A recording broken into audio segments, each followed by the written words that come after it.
100 రోజుల పనితో లింకు కలపకుండా ఇందిరమ్మ ఆత్మీయ భరోసా ఇచ్చి ఆదుకోవాలి అంటూ ప్రభుత్వాన్ని వేడుకుంటున్నారు జూలూరుపాడు ఆకుకూర సాగు చేసే రైతులు. ఏఎస్ఎన్ 24 న్యూస్, భద్రాద్రి కొత్తగూడెం జిల్లా, జూలూరుపాడు. ఓకే అండి, ఇక్కడ రైతులు ఓవరాల్గా చెప్పేది ఏంటంటే, మేము ఆకుకూరలు అనేది ఎకరానికి ఎంతో ఖర్చు పెట్టి వ్యవసాయం చేస్తాం. అయితే మాకు తీరా ఇది పచ్చిపిల్లగాన్ని సాధినట్టు సాధిన తర్వాత కూడా చేతికొచ్చిన తర్వాత ఆ పంటని విక్రయించడానికి మార్కెట్కి తీసుకపోతే అక్కడ సరైన ధర లేక, అదేవిధంగా ఎవరు కొనక ఒక్కోసారి వెనక్కు తిరిగి రావాల్సి వస్తుంది. ఆకుకూరలు కూడా వెనక్కి తీసుకొని రావాల్సి వస్తుంది. ప్రభుత్వం మాలాంటి ఆకుకూరలు సాగు చేసే రైతుల్ని ఆదుకోవాలని చెప్పేసి వారు తెలియపరుస్తున్నారు.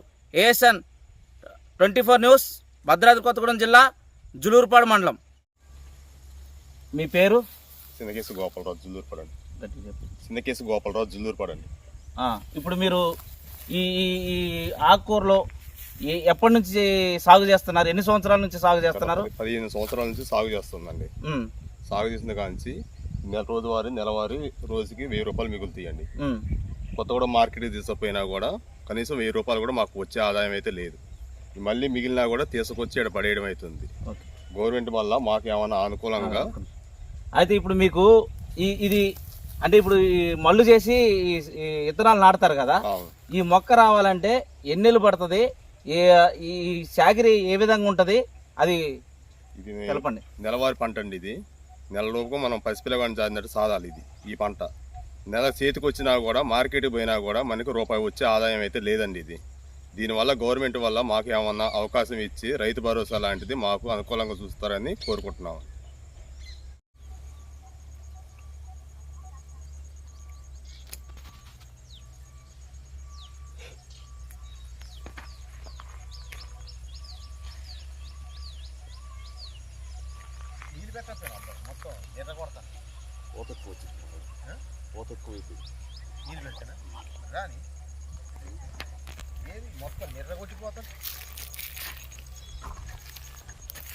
నీరు వడక నీకు